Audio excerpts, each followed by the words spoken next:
According to the American College of Cardiology guidelines, mitral regurgitation is classified as primary if pathology of any part of the valve causes incompetence. Patients are classified according to their symptoms and the severity of the regurgitation. Listen to a patient with mitral regurgitation.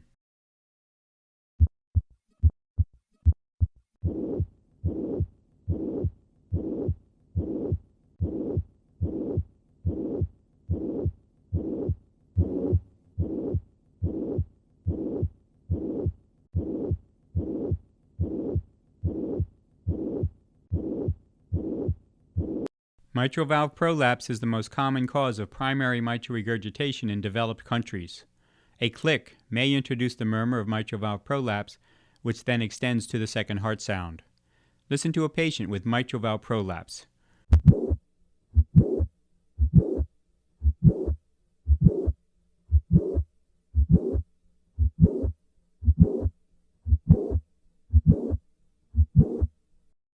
Normal coaptation of the mitral leaflets, as shown here, is required for mitral valve competence.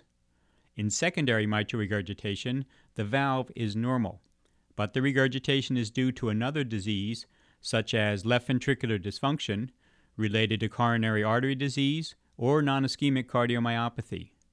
These non-valvular diseases cause displacement of the papillary muscles and prevent the normal coaptation of the mitral leaflets. Listen to a patient with mitral regurgitation.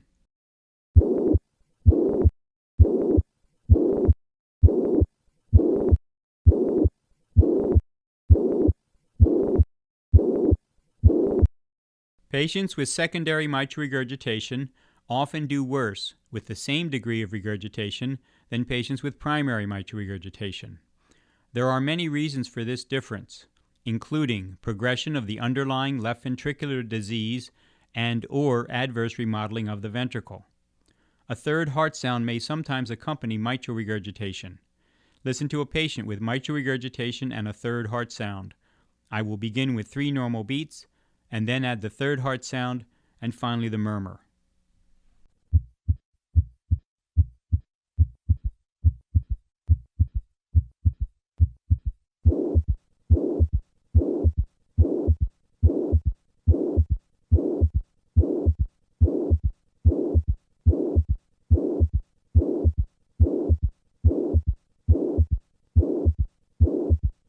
Acute mitral regurgitation can occur with perforation of the leaflet due to bacterial endocarditis.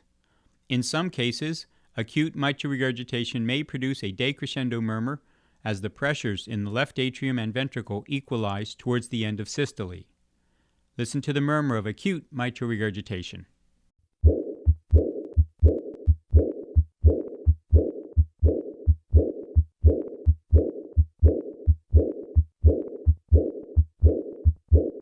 Acute regurgitation may also occur due to papillary muscle disruption accompanying an acute myocardial infarction. Listen once again to the decrescendo murmur of acute mitral regurgitation.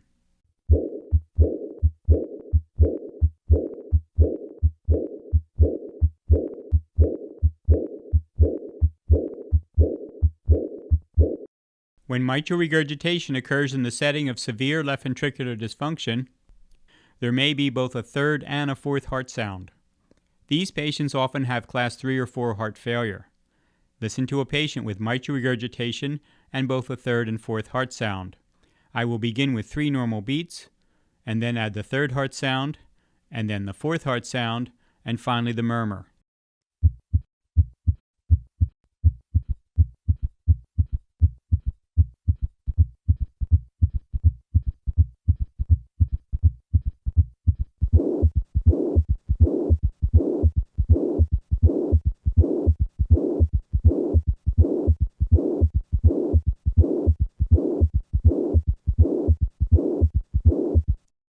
According to the American College of Cardiology guidelines, in patients with severe secondary mitral regurgitation, surgical repair of the valve may be helpful, but there is a lack of data that such surgery prolongs life.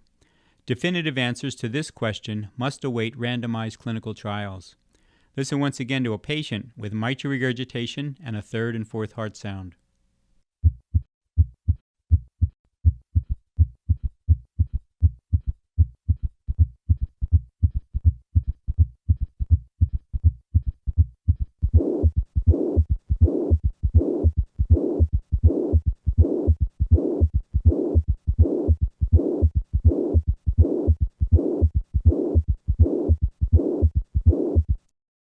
Recently, percutaneous mitral valve repair has become available for patients with mitral regurgitation.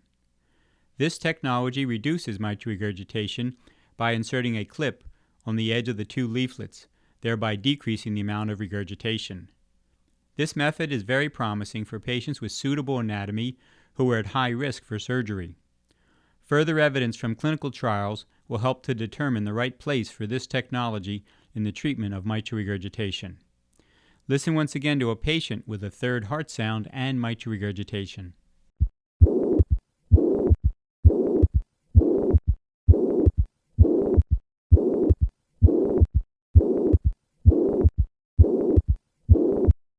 In summary, mitral regurgitation may have different characteristics depending on its cause. Based on its pathologic etiology, mitral regurgitation is classified as primary or secondary. The underlying cause for the regurgitation will dictate the most effective treatment. Listen once again to a patient with mitral regurgitation.